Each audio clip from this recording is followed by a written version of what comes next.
Bonsoir à tous, ravi de vous retrouver dans Ça vous regarde. On parle ce soir de la Tunisie, 4 semaines de manifestations et les émeutes ce soir se poursuivent. Les émeutiers se sont attaqués aux stations balnéaires. On dénombre plusieurs dizaines de civils tués, on n'a pas un nombre exact par balle, tués par les forces de l'ordre tunisiennes. Et un professeur franco-tunisien qui enseigne à Compiègne est mort, tué par balle hier à Tunis. On fait le point ce soir sur ce dossier. Le pouvoir du président Ben Ali est contesté et c'est un mouvement d'une ampleur sans précédent depuis l'indépendance. Révolte ou révolution? On va bien sûr tenter de répondre à cette question. On va essayer de savoir pourquoi cette jeunesse tunisienne se révolte.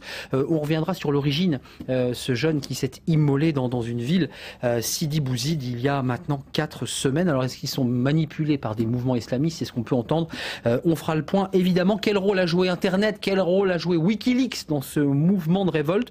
On va en parler ce soir avec nos invités. Beaucoup de réactions ce soir, évidemment, sur les sites forums www.lcpn.fr et beaucoup de rédactions aussi sur le site lejdd.fr. Merci aux internautes qui nous écrivent, qui sont fidèles et qui posent des questions. On essaiera évidemment d'y répondre. Beaucoup de questions, beaucoup de cris aussi sur ces sites internet venus de la communauté tunisienne. On fait le point ce soir avec nos sentinelles citoyennes. Évidemment, on les découvrira dans quelques instants. D'abord, je l'évoquais, retour avec Valérie Brochard sur le rôle d'Internet, qui est le seul moyen aujourd'hui de savoir ce qui se passe réellement dans le pays, où les médias, on le sait, les médias traditionnels sont sous la tutelle du pouvoir. Explication avec Valérie Brochard. Une nouvelle forme de contestation est née en Tunisie. Après les manifestations de rue qui ont fait presque 50 morts, le combat se poursuit sur Internet, une arme de contestation massive. Tout démarre après l'immolation de Mohamed Bouazizi le 17 décembre dernier. La jeunesse du pays s'insurge contre ses conditions de vie, le taux de chômage et le manque de perspectives. L'utilisation de la toile informatique en Tunisie permet à ceux qui contestent le régime du président Ben Ali de diffuser leurs vidéos, leurs photos, leur vision politique du pays. Ici, un flash mob insurrectionnel, les jeunes se cachent la bouche pour dénoncer la censure. C'est le seul moyen pour cette jeunesse cultivée de s'affranchir d'une presse sous contrôle. Les blogs, les comptes Twitter se multiplient, notamment à l'initiative d'un certain Slim404, un pseudo en forme de clin d'œil.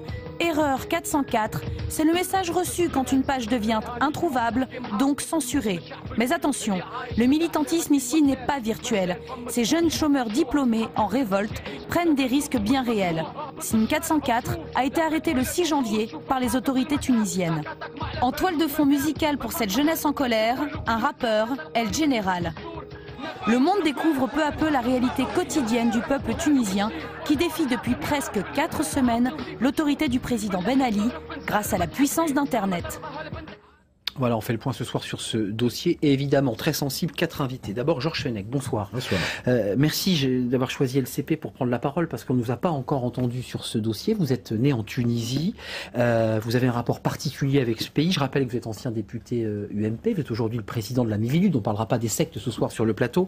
Vous êtes aussi le président, vous étiez le président du groupe d'amitié France-Tunisie à l'époque où vous étiez député et aujourd'hui vous êtes le président de l'association des échanges franco-tunisiens. Alors à première vue on pense que ce sont des échanges économiques et pas du tout. Ce sont aussi des échanges culturels. C'est une passerelle finalement entre les deux pays. Et j'ai lu que vous fêtiez en tout cas les 20 ans de l'association dans quelques jours. Étrange anniversaire, on y reviendra peut-être avec vous sur ce plateau. Alexis Corbière, bonsoir.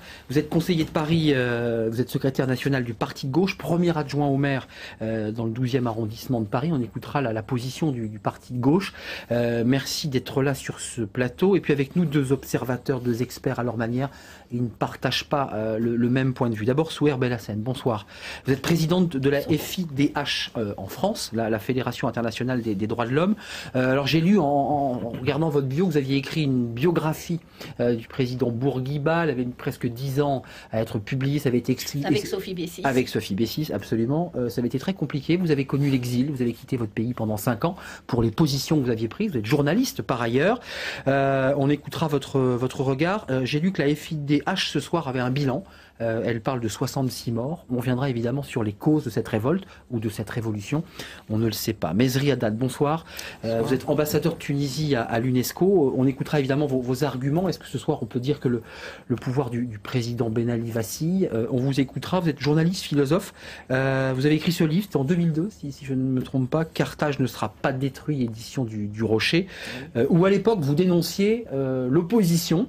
Et là, aujourd'hui encore, vous redénoncez l'opposition qui serait, dites-vous, manipulée par des mouvements islamistes. On retrouvera dans quelques instants nos internautes. Je voulais vous poser une ou deux questions comme ça en vrac. On est partenaire avec le JDD.fr, qui est le site internet du JDD. Il y a pas mal de réactions ce soir. La demande des jeunes est simple. Il faut changer ce système politique de dictature de peur. Un Tunisien, le JDD.fr. Le peuple est pris en otage par un dictateur au pouvoir absolu, prêt à tout pour le garder. D'abord, Georges Fenech, je me tourne vers vous parce que vous n'êtes pas exprimé. Vous entendez les cris, parce que ce ne sont même pas des questions, ce sont des cris de personnes qui visiblement souffrent. Vous entendez ce message ou pas?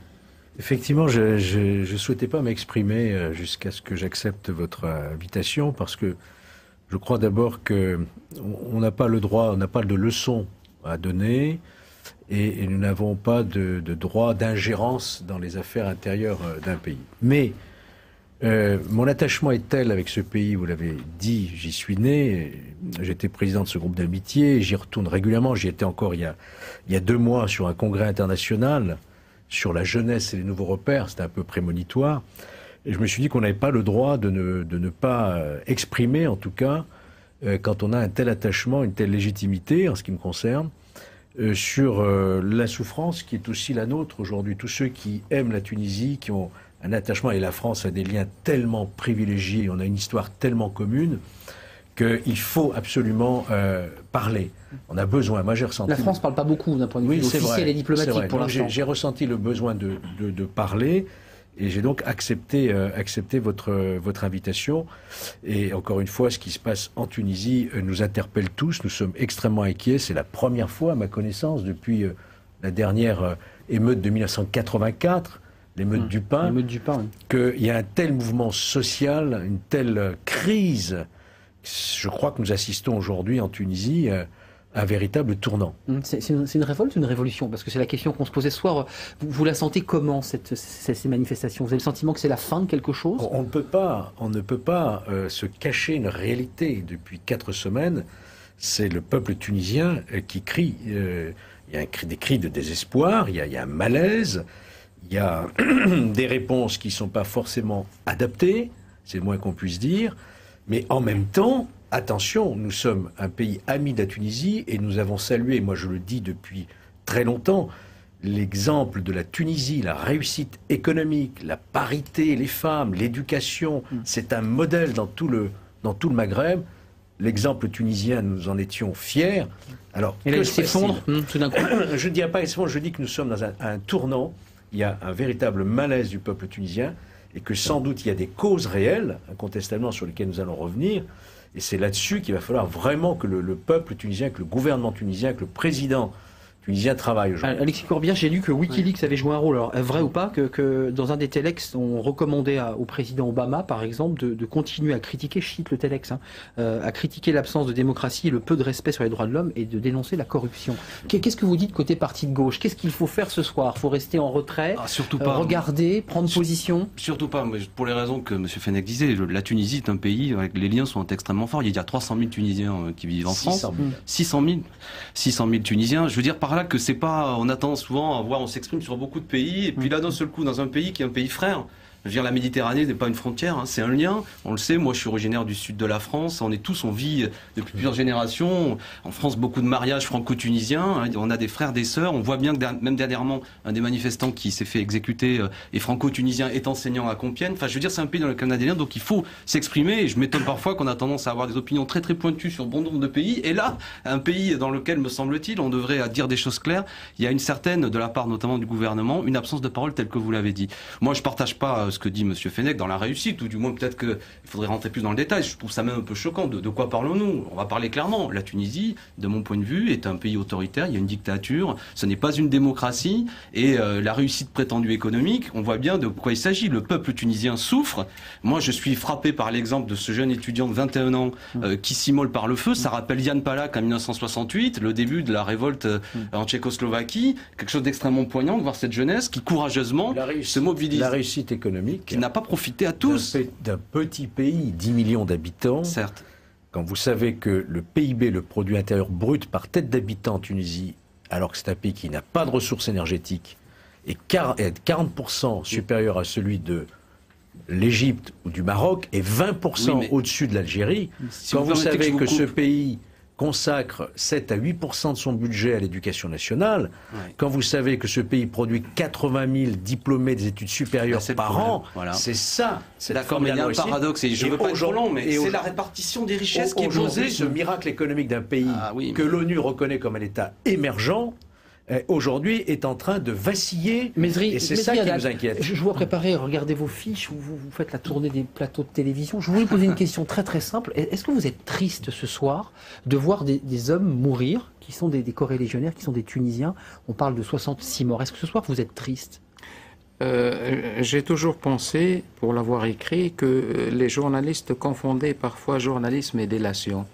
Par rapport à mes fiches, monsieur, le moment est suffisamment grave pour le Tunisien que je suis, avant de m'adresser à qui que ce soit, de savoir ce que je dis, les chiffres que je donne, contrairement à certains qui nous inondent d'intoxication et d'information. Alors, donnez-nous vos chiffres. J'ai dit ce matin... Ou votre tristesse, peut-être? Oui, non.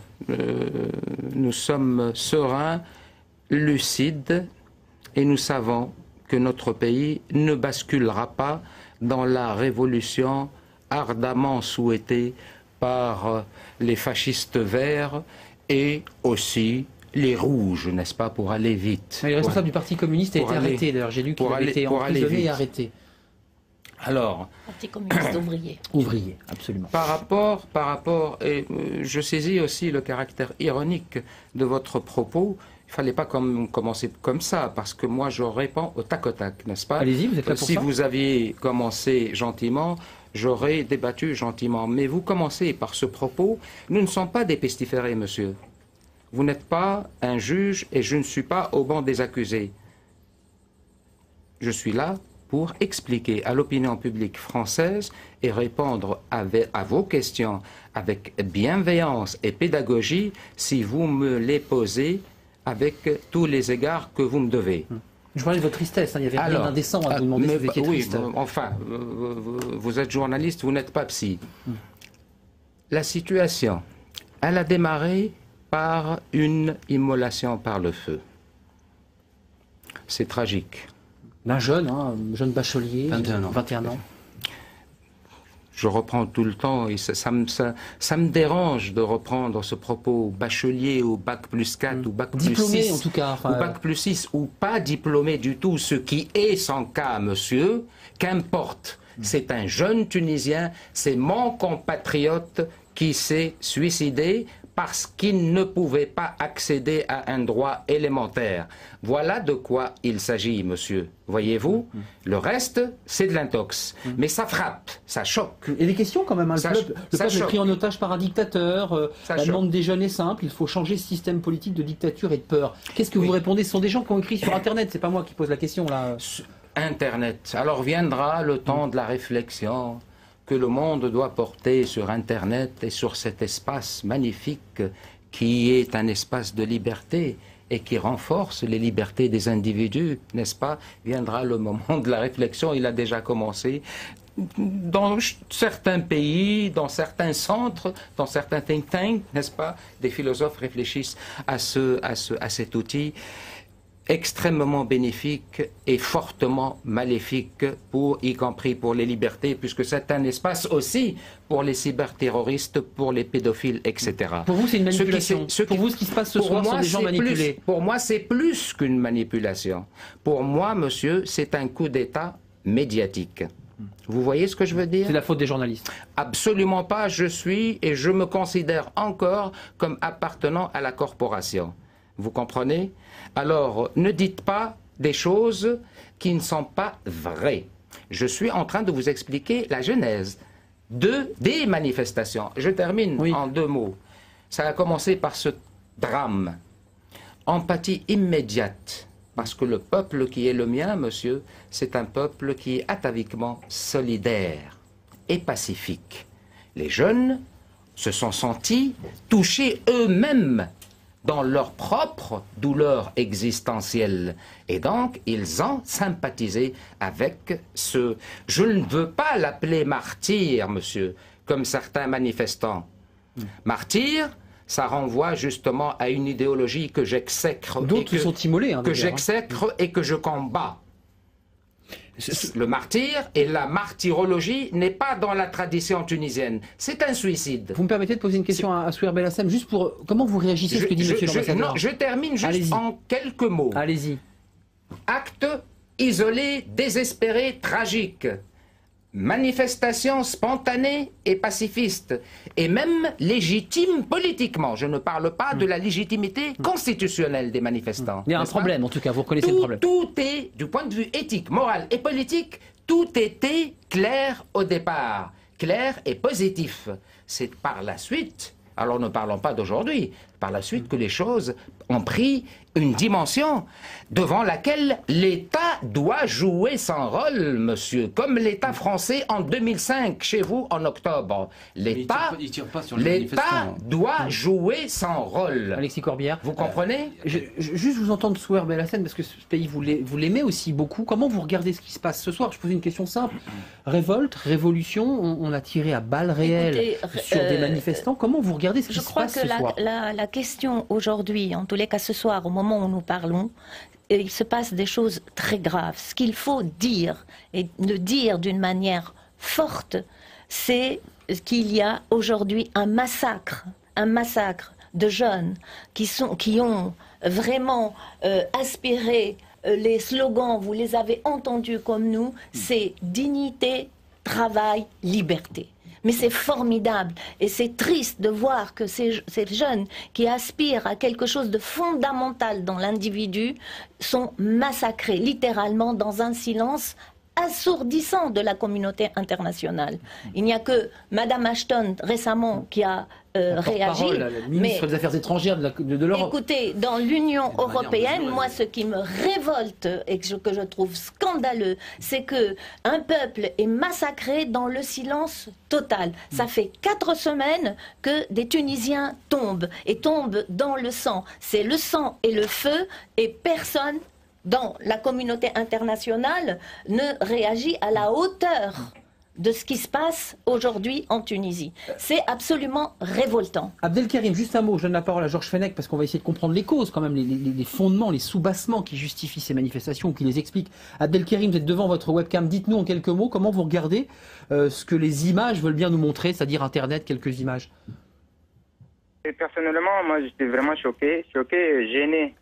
Gêné dans le sens où la communauté internationale qui est prompte à agir en Afrique dans d'autres régimes, ou même en Côte d'Ivoire, elle est présente pour défendre la démocratie et les droits de l'homme, où on a accusé même Gbagbo d'avoir tiré sur la population et de traduire au CPI, et là on n'entend rien. Sous prétexte que parce que la Tunisie est un pays ami, d'accord, mais tous les pays africains francophones sont des pays amis de la France. Alors pourquoi on ne fait rien? Est-ce que l'Europe a peur pour ses propres intérêts qui existe en Tunisie, ou bien elle a peur d'autre chose? Parce que je ne comprends personnellement pas. Georges Fenech, comment vous l'expliquez au-delà du lien d'amitié? Parce qu'il y a quand même Obama dit qu'il faut continuer à parler de la corruption, de ce système qui marche pas bien, l'absence de démocratie, le manque de respect des droits de l'homme. Est-ce que vous pensez que le président Ben Ali n'a pas réformé suffisamment tôt et n'a pas fabriqué une démocratie suffisamment tôt et que c'est trop tard ce soir? Parce qu'il a limogé le ministre de l'Intérieur, il a libéré des prisonniers, il a donné quelques gages et il limoge des gens importants. Est-ce que vous avez le sentiment ce soir que c'est trop tard et que le peuple là est lancé en quelque sorte? Moi, en tout cas, j'ai entendu la ministre des Affaires étrangères, Michèle Yomari, demander de la retenue. J'ai entendu aujourd'hui même le Premier ministre François Fillon parler de réactions, je crois, disproportionnées. Je crois qu'il y a des voix qui s'élèvent dans le pays pour regretter, le mot est peut-être pas assez fort, ce qui est en train de se passer à l'égard des manifestants. Il y a plusieurs questions. Il y a la question des causes de ces manifestations sur lesquelles il faut absolument avoir un regard. On attend une condamnation, monsieur. On attend une condamnation. À côté de ça, il y a la manière dont ces manifestations sont réprimées. Et je crois, et là, je suis désolé, mais on ne peut pas parler de guerre médiatique. Il y a des Tunisiens, des gens qu'on connaît, des Franco-Tunisiens qui sont en train de mourir. Et il faut que ça cesse. Il faut que ça cesse le plus vite possible. Il y va du crédit de tout un pays, la Tunisie auquel on est tellement attaché. C'est pour ça qu'on est gêné quelque part. On se dit, mais qu'est-ce qui se passe, quoi? Alors, il y a eu ces décisions qu'a pris le président Ben Ali, à savoir le limogeage du ministre de l'Intérieur, la libération de ceux qui ont été arrêtés, mais il faut véritablement que la paix civile revienne et qu'on rediscute ensuite des causes et que dans l'apaisement, on réfléchisse pourquoi ce malaise tout d'un coup, pourquoi cet embrasement tout d'un coup la Tunisie. Je crois que si on ne regarde pas les choses en face, on ne réglera rien. Juste un petit mot, Alexis Corbière. Juste la parole après, monsieur l'ambassadeur, mais comment vous l'expliquez ce silence et ce lien si fort? Parce qu'on parle de corruption, on parle de pouvoir corrompu. Est-ce que ça peut avoir du sens, ça, finalement? Sans doute, oui, c'est un pays corrompu, il faut le dire, clairement. Je veux dire, le président Ben Ali a été élu lors de l'élection précédente à 99% et la dernière 92%. Enfin, je veux dire, n'importe quel observateur comprend très bien de quoi il se passe. L'opposition, tous les partis démocratiques, la fédération, ont les pires difficultés. Par ailleurs, c'est un pays paradoxal où il y a une vie en même temps politique qui existe, mais dans les pires difficultés, toujours avec.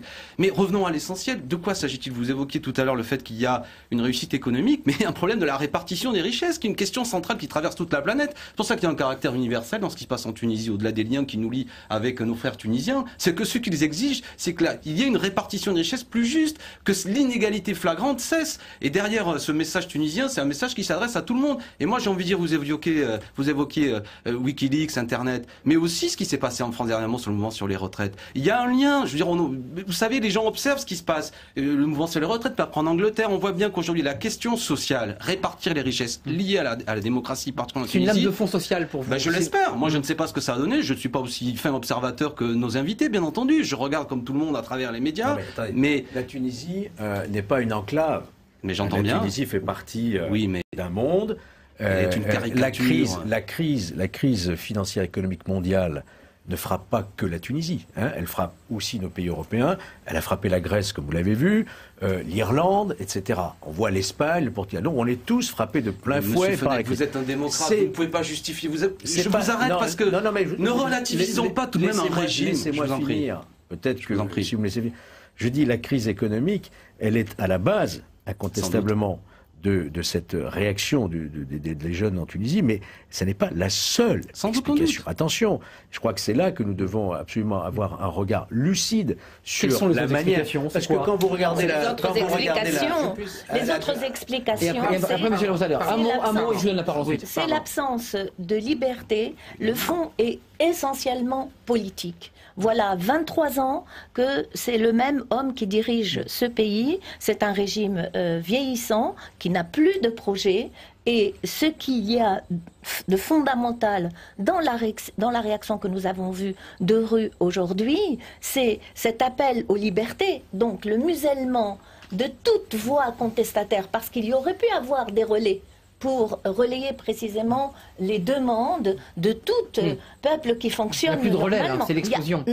C'est pour ça qu'il y a eu explosion. C'est parce qu'on a complètement cassé les relais, décapité la Ligue tunisienne des droits de l'homme, la société civile en général, mais aussi les partis d'opposition. Aujourd'hui, le problème qui se pose, si nous voulons aller de l'avant, c'est de dire quelle est la relève aujourd'hui de M. Ben Ali. Qu'est-ce qu'il laisse?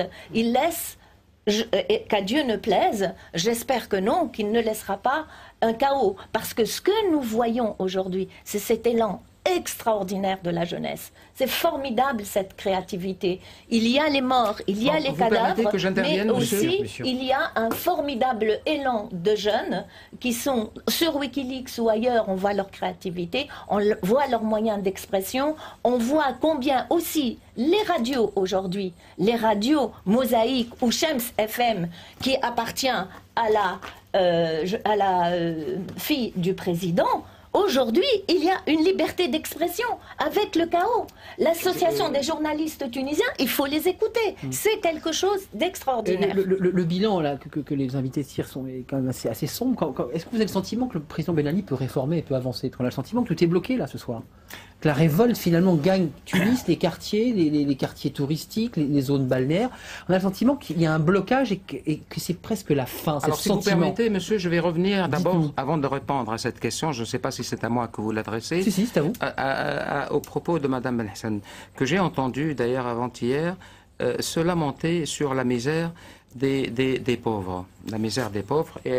Non, je n'ai jamais dit la misère du pauvre. Bien au contraire, on m'a dit qu'il y avait de la pauvreté, j'ai dit qu'il n'y avait pas de pauvreté. Vous avez dit les femmes de ménage, les pauvres femmes de ménage touchent ceci et cela. Oui, je vous ai entendu. Oui, vous en avez combien chez vous de femmes de ménage? J'en ai pas. Vous en avez plusieurs. Ah bon? Oui. Et si vous continuez, je vais vous dire. C'est un interrogatoire. Et vous les payez combien, vos femmes de ménage, à vous?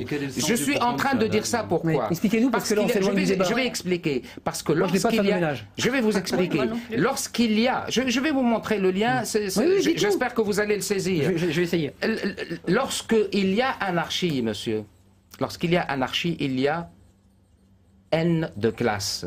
Il y a les pauvres qui vont se servir. C'est ce qui se passe depuis une semaine. On va saccager des grandes surfaces. Les symptômes du libéralisme, n'est-ce pas? Mais c'est les familles du président Ben Ali qui est là. On va saccager des commerces. Et on va saccager les commerces. À qui appartient le Monoprix? À qui appartient Carrefour? À qui appartient les magasins généraux? On va bientôt. C'est ça un état d'anarchie, un état, la fameuse peur du gendarme. Pas au point de tuer. Vous croyez que je vais vous dire, moi, ambassadeur de Tunisie, il faut tirer sur les jeunes? J'en fais partie, monsieur. Moi, j'ai quitté la Tunisie. Laissez-moi finir, s'il vous plaît. Laissez-moi finir. Laissez-moi finir. Allez au bout. J'ai quitté la Tunisie. Moi, je ne l'ai pas quitté lorsque vous l'avez quitté. Après avoir servi et s'être servi de l'ancien régime. N'est-ce pas? J'ai quitté la Tunisie en janvier. Sur le plateau, j'ai quitté la Tunisie en janvier 84. Les insultes, moi je ne les admets pas. Hein, janvier 84. Où on dit clairement ce que je suis servi du régime. En quoi j'ai été servi et en quoi j'ai servi le régime. En janvier 84, il y avait des événements tout aussi grave qu'aujourd'hui. On l'a évoqué tout à l'heure. C'était la révolte du pain. Je ne les admets pas.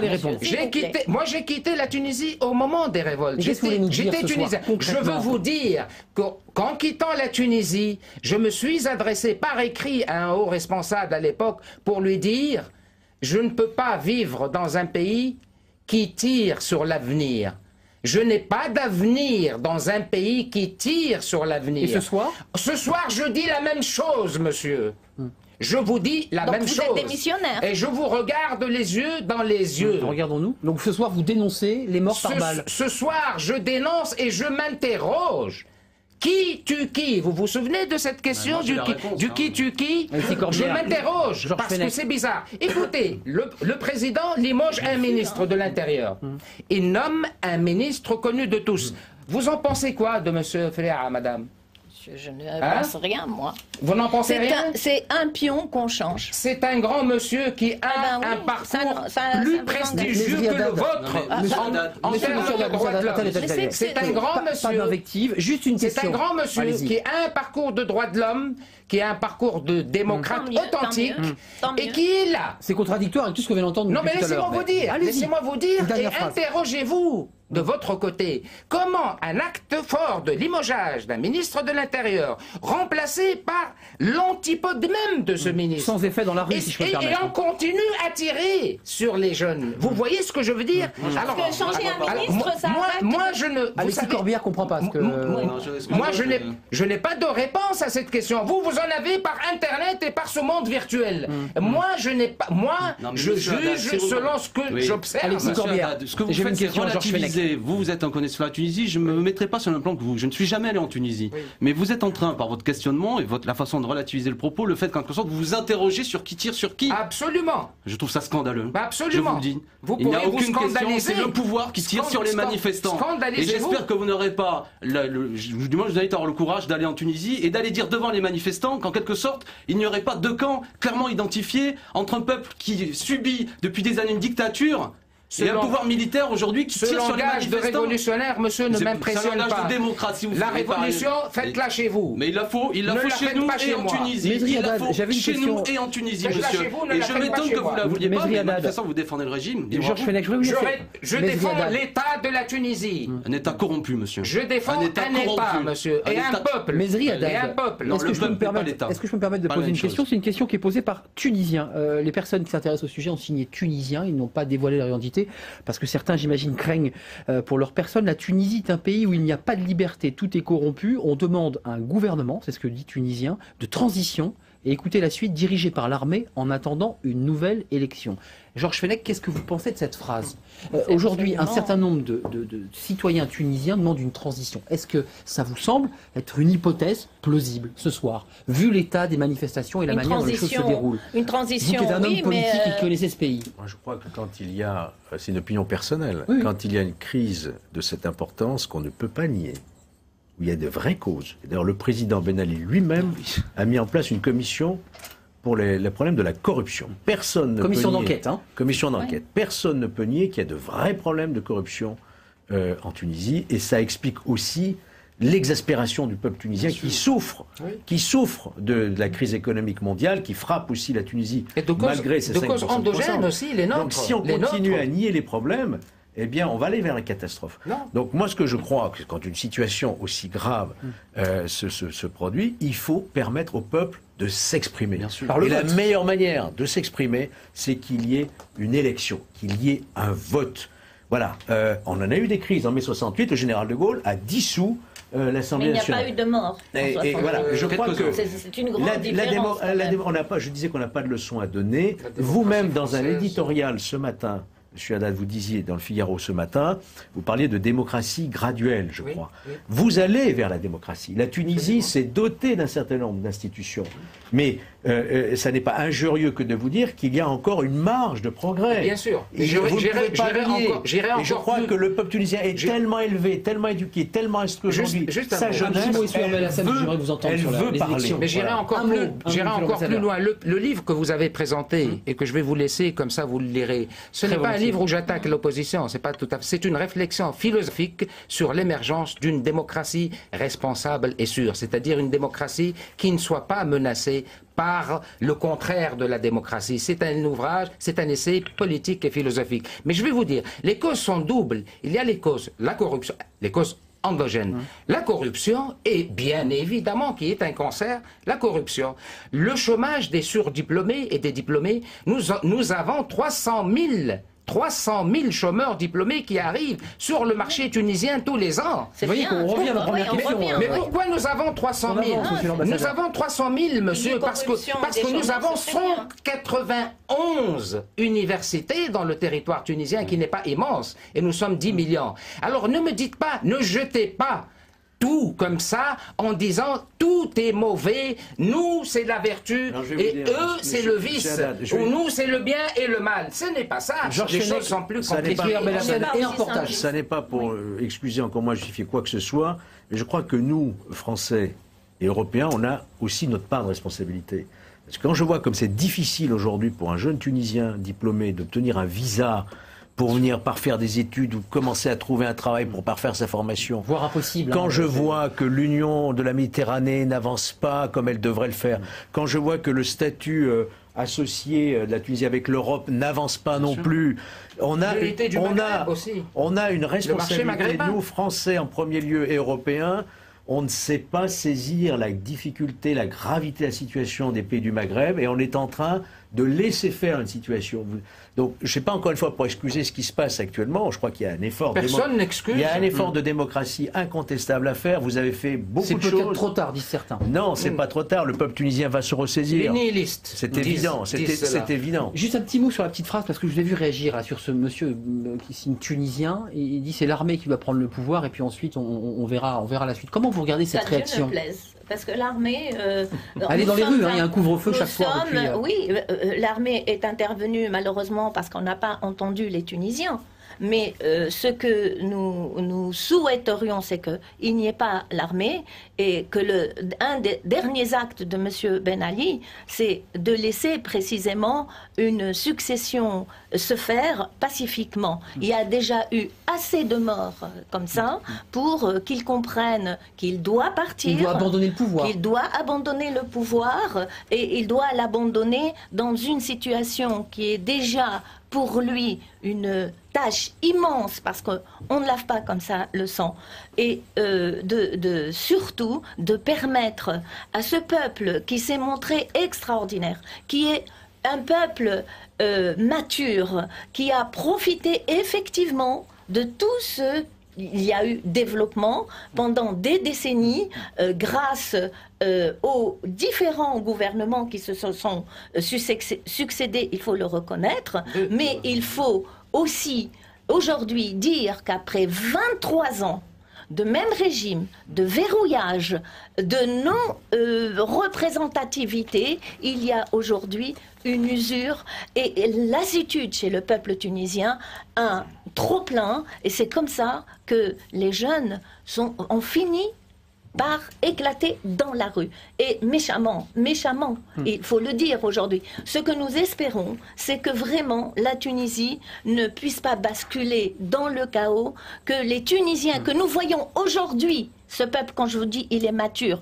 Hier à Sfax, 5000 manifestants. Aujourd'hui à Kairouan, 12 000 manifestants. Quand à l'appel de l'UGTT, c'est quelque chose d'extraordinaire. C'est une leçon. Ce peuple nous donne une leçon à tous. Et vraiment, c'est un sentiment de fierté, à la fois de tristesse aujourd'hui, mais d'immense fierté de voir que les Tunisiens, aujourd'hui, ont réagi. Souhar Belhassem, on va regarder un sujet. Et on continue. On va s'arrêter, on regarder quelques images parce qu'il y a des manifestations aussi en France, notamment à Paris. On va regarder ce reportage de Germain Andrieux. Le mouvement est plus fort que le régime, a dit le responsable du Parti communiste ouvrier tunisien. Il était arrêté, avant de se faire arrêter, il a déclaré cette petite phrase que le mouvement était plus fort que le régime. Regardez ce sujet parce qu'il y a des manifestations à Paris. Aussi, Germain Andrieux était sur place. Il a suivi notamment l'un des responsables d'un parti, l'Atadjin, je ne sais pas si je le prononce bien, en tout cas, voilà. Regardez ce reportage de Germain Andrieux, c'est un militant, en tout cas, il est à Paris, il s'exprime. Regardez ce reportage.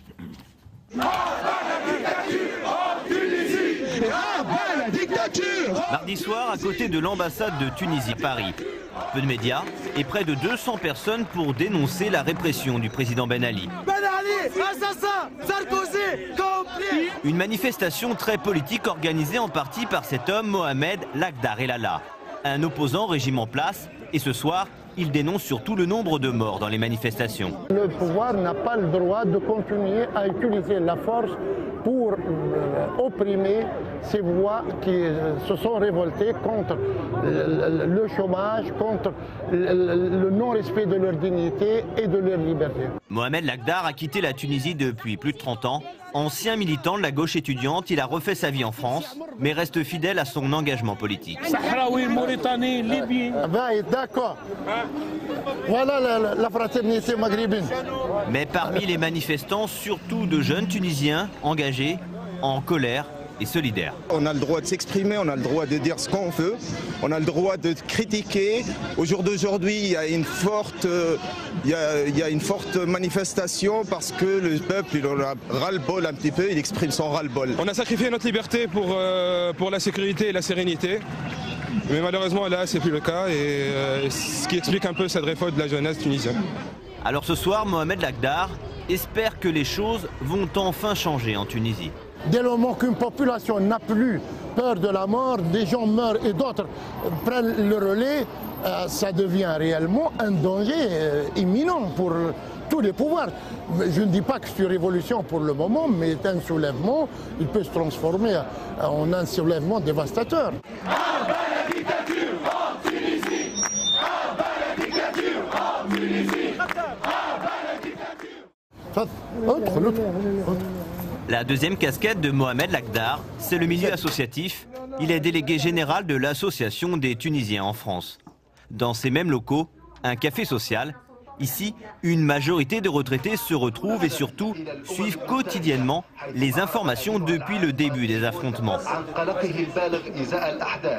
Ils trouvent la Tunisie d'aujourd'hui, elle est pire qu'il y a 10 ans, 15 ans. Ici, on ne comprend pas la prudence des responsables politiques français. Sarkozy et son gouvernement soutiennent ce régime pour le maintenir. En fait, les gouvernements français et européens veulent que ce régime persiste et dure. Des Tunisiens tous solidaires avec les manifestants. Pour Mohamed Lagdar, cette révolte politique est avant tout le soulèvement de la jeunesse tunisienne. En fait, notre jeunesse, elle est intelligente, elle a compris que l'exode vers l'Europe ne résout pas son problème. Elle veut maintenant, c'est que si on peut tirer une leçon, c'est que travailler, vivre et être libre dans le pays. Pour ce militant, il s'agit bien sûr d'un message politique clair, bien loin des actes terroristes dénoncés par le président tunisien. Abdelkarim, vous avez, je crois, vu le reportage, vous êtes devant votre webcam. Dites-nous comment vous réagissez, parce qu'il y a pas mal de réactions finalement des Tunisiens qui ont pris la parole dans ces manifestations ou dans ce café social. Comment vous regardez leur réaction? Une réaction normale. Je ne suis pas tunisien, mais je suis panafricaniste et j'ai beaucoup d'amis tunisiens et tout ce qui se passe là-bas, ça me concerne. Je suis un peu frustré par la position de l'ambassadeur qui ne veut pas qu'on le juge, mais qui se pose en donneur de leçons. Je crois qu'en tant qu'ambassadeur, il est aussi l'ambassadeur des victimes et l'ambassadeur de tous les Tunisiens. Et en cela, il doit aussi avoir un peu de respect pour ceux qui se battent et qui essaient de leurs droits. Alors la question que je voulais poser, c'est de savoir, aujourd'hui, la responsabilité de ce qui se passe, est-ce que c'est la responsabilité seulement du gouvernement tunisien ou bien à la communauté internationale qui soutient ce régime de peur que les islamistes prennent le pouvoir? Parce que la seule raison, c'était le rempart contre les islamistes, tout simplement. Non, ça. Vraiment, La réponse, parce que tout le monde veut répondre. Souher Benassem et puis monsieur l'ambassadeur. Cette question, parce qu'on l'a évoquée, on l'a survolée, on a entendu par la voix de monsieur l'ambassadeur que derrière il y avait finalement les islamistes qui tiraient les ficelles et que la Tunisie laïque aurait été un rempart à l'islamisme. Vous dites non, c'est pas vrai. Écoutez, non seulement ce n'est pas vrai, mais il y a eu beaucoup de désinformation et le régime de Ben Ali a vécu sur ce slogan de l'anti-islamisme et l'autre slogan c'est le miracle économique. Alors le slogan de l'anti-islamisme, aujourd'hui nous avons la preuve que les islamistes sont absents de ce mouvement. Est-ce qu'on les a vus dans ce mouvement ou non? Moi je dirais plus, si on ne les a pas vus, à un moment donné on se demande, on peut se poser la question de savoir s'il n'y a pas de négociations sous la table avec les islamistes, entre M. Ben Ali et les islamistes. C'est ça la question qu'on peut se poser en fait. Dans quelle stratégie? C'est pour renforcer son régime étant donné qu'il est aux abois. Il y avait, quand on fait une banque islamique, quand on met une radio islamique, quand on change les... Parce que monsieur... On donne des gages. On donne des gages, mais à l'arrivée de monsieur Ben Ali, c'était plus islamiste que moi, tu meurs. Parce que on a changé l'horaire de Ramadan. La vision de Ramadan était par l'agenda, elle est devenue lunaire. On a interrompu les émissions pour mettre la prière. On a radicalisé, en fait. On a islamisé d'une façon pernicieuse la société qui est musulmane. Ne l'oublions pas. Donc on évolue dans un milieu naturel. Mais ce qu'il faut, c'est dire le slogan islamiste et la peur de l'islamisme, assez, arrêtons. Qu'on reconnaisse un parti islamiste qui peut être... Moi, je voudrais que le parti islamiste fonctionne à visage découvert pour que je puisse, autour d'une table, en discuter. Moi, je suis... C'est très, très important. La Tunisie est un exemple à ce niveau-là. Le code du statut personnel, ce n'est pas M. Ben Ali qui l'a créé, je vous le rappelle, c'était juste après l'indépendance. Donc, ce code, la natalité, la politique de la natalité, et ensuite, et surtout, la Tunisie aujourd'hui représente, c'est un enjeu pour le monde arabe, c'est un exemple pour le monde arabe. Alexis Lacroix, juste un tout petit mot, parce que sinon on va passer à travers. On a entendu ce monsieur dans le café social qui dit le pouvoir français, le gouvernement de Nicolas Sarkozy maintient le régime de Ben Ali. Vous êtes d'accord avec ça? Vous allez répondre. M'a adressé une question. Oui, vous allez répondre. Alexis Lacroix, vous permettez, monsieur l'ambassadeur? Déjà, ça a été dit, le pouvoir politique français a des mots extrêmement quasi inexistants. Appeler à la retenue, c'est quand même quasi grotesque, quasi indécent. Mais je veux dire un mot sur ce qu'elle vient de dire. Après, M. Haddad s'exprimera.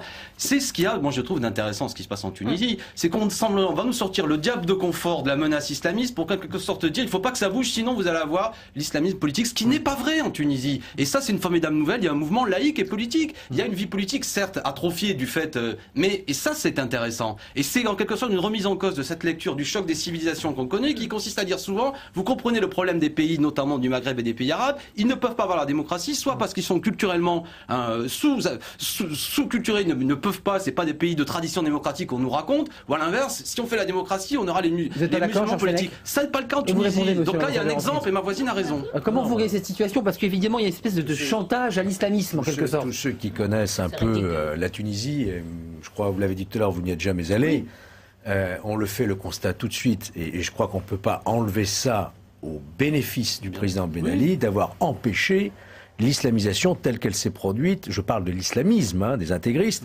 telle qu'elle s'est produite à certains moments, en Algérie, ça n'est pas un hasard. La Tunisie est attachée au principe de laïcité. Vous savez que les jeunes tunisiennes ne portent pas le voile au collège et au lycée, alors que nous, on a...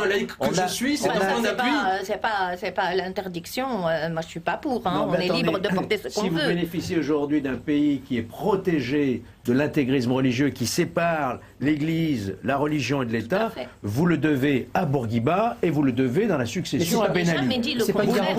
Je l'ai écrit, non, je le soutiens. Simplement, aujourd'hui, on ne peut pas utiliser, et là je suis d'accord avec vous, on ne peut pas utiliser cet argument pour ne pas avancer davantage dans les institutions démocratiques. Ça a été fait, on a protégé ce pays de ses excès, et aujourd'hui, il faut considérer qu'on est quand même protégé de Georges cela. Fenech, juste un tout petit mot sur ce que disait ce monsieur dans le café. Il vous semble utile, nécessaire que le président de la République sorte de son silence ce soir? Mais il le fait. À lequel président français, Nicolas Sarkozy, puisqu'on l'entendait, et on parlera ensuite de M. Ben Ali. Je n'ai pas de qualité pour parler au nom du président de la République française. Il serait nécessaire qu'il s'exprime? Simplement, ce que j'entends, c'est les réactions des institutions officielles sur le Quai d'Orsay, etc. Et bien sûr, je crois que la France a un mot à dire en ce qui concerne la Tunisie, parce que c'est vraiment notre partenaire premier. Vous savez qu'il y a 1200 entreprises qui travaillent en France. On est les premiers exportateurs, les premiers importateurs. On a non seulement une affection, une histoire commune, mais on a aussi des intérêts communs. Je crois que la Tunisie a besoin de la France, et la France a besoin de la Tunisie. Donc, bien sûr, moi, je souhaite que le président de la République s'exprime. Il y a une question qui va être diffusée, monsieur l'ambassadeur, parce que c'est une personne qui s'appelle Anne. Alors, elle s'est présentée et qu'elle dit: la présence sur votre plateau de cet ambassadeur auprès de l'UNESCO me fera renoncer à suivre votre émission. Tant de mauvaise foi, de mensonges sont pour moi insupportables.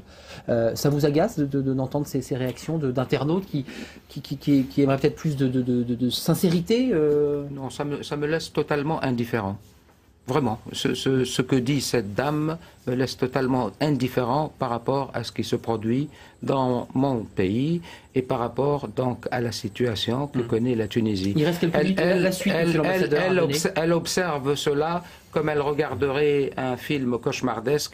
Moi, je regarde cela comme une souffrance existentielle, vous comprenez? Alors, par rapport à la question, ne m'interrompez pas, je ne vous ai pas coupé la parole. C'est un débat, monsieur l'ambassadeur. Le blogueur m'a posé justement cette question par rapport aux jeunes qui manifestent. Moi, je dis aux jeunes qui manifestent, je leur lance un appel, je leur dis deux choses. Ils ont entre les mains un État moderne et une société moderne.